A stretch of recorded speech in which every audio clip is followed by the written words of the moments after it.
So ever wonder what kind of winter is actually heading your way? Yeah, forget the groundhog forecast for now. Exactly. Today, we're doing a deep dive, looking at the early signs, the atmospheric and oceanic indicators for winter 2025 to 2026. We're really trying to unpack what looks like a perfect storm of global climate drivers. Pointing towards, it seems, a pretty unique winter. And the main player in all this. It's got to be the polar vortex. Right. Define that for us again quickly. Sure. The polar vortex is essentially this huge swirling mass of extremely cold air. It's a low-pressure area way up high above the Arctic. Like a container? Kind of, yeah. Think of it like a giant invisible fence keeping all that frigid polar air locked up north. Okay. So when that fence is strong, stable up in the stratosphere, the cold stays put. That usually means, milder winters for us down here in the mid-latitudes. It's like most of the U.S., for example. Exactly. But when it gets wobbly or it weakens or even splits, Then the fence breaks down. that's the idea. The really, really cold Arctic air can escape, sort of spill out and plunge southwards. Okay, so we got this critical lid or fence. But what makes it wobble? Why are we talking about a perfect storm for this coming winter? What's lining up? That is the key question. Because this winter, we're seeing three major global climate drivers kind of converging. Three. First up is something called the quasi-biennial oscillation, the QBO. QBO. Heard of it, but what is it exactly? It's this fascinating pattern of winds way up in the stratosphere over the equator. They switch direction back and forth between easterly and westerly. Like a slow wave. Sort of, yeah. It takes about 2 years for a full cycle. And right now we're in what's called a descending easterly phase. Easterly phase. And that specific direction matters for the polar vortex. Oh, absolutely critical. These huge atmospheric waves, like ripples of energy moving up from lower down. Yeah.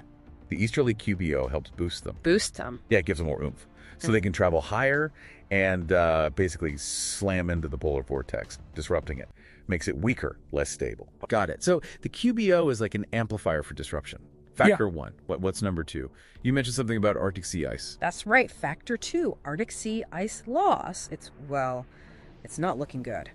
We saw a record low maximum extent earlier this year in 2025. Record low. Wow. And right now, the data shows very low ice cover, especially in the Barents and Kara Seas, north of Scandinavia and Russia. And how does that connect to the polar vortex way up high? It connects through something called Arctic amplification. You've probably heard the Arctic is warming much faster than the rest of the planet. Yeah, like 2 or 3 times faster, right? Exactly. That rapid warming shrinks the temperature difference between the cold pole and the warmer mid-latitudes. Which affects the jet stream.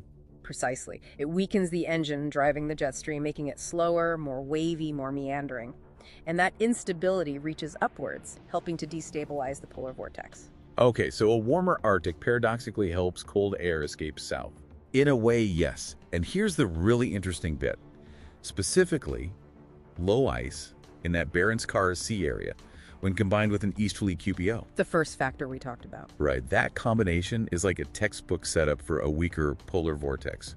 It's a known synergistic effect. So even with overall global warming, this Arctic amplification actually makes these severe cold snaps potentially more frequent in certain regions. That's a crucial point. It's not just averages, it's the extremes changing too. Okay, QBO, Arctic sea ice. What's the third piece of the puzzle? Well, the third factor is ENSO, the El Nino Southern Oscillation.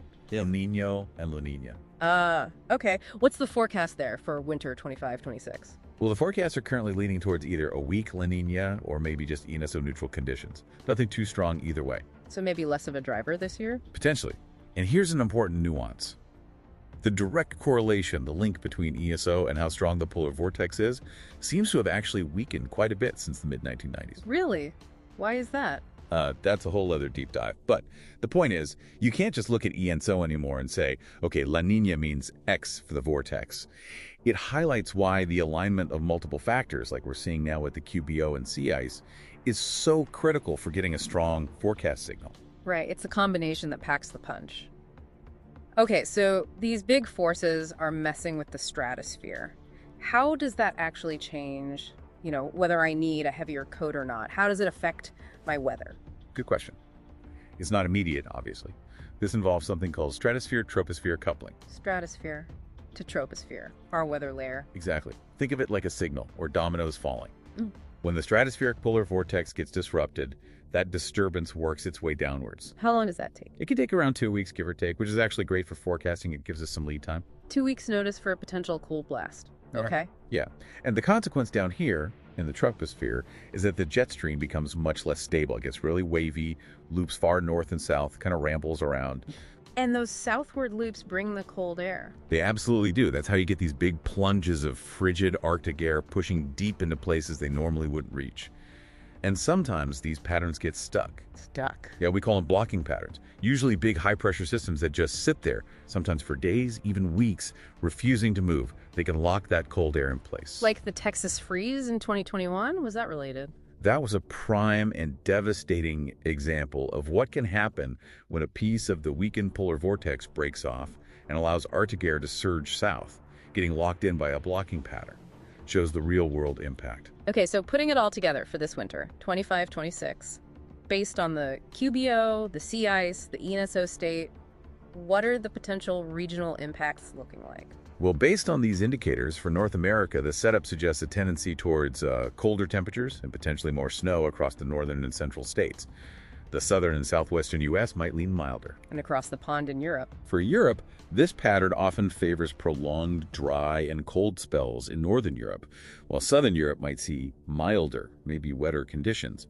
But remember, these are broad tendencies. Of course, regional details always vary. So the big takeaway here seems to be a really strong predisposition, maybe stronger than usual, for a weaker polar vortex this coming winter. That's the key message, yes.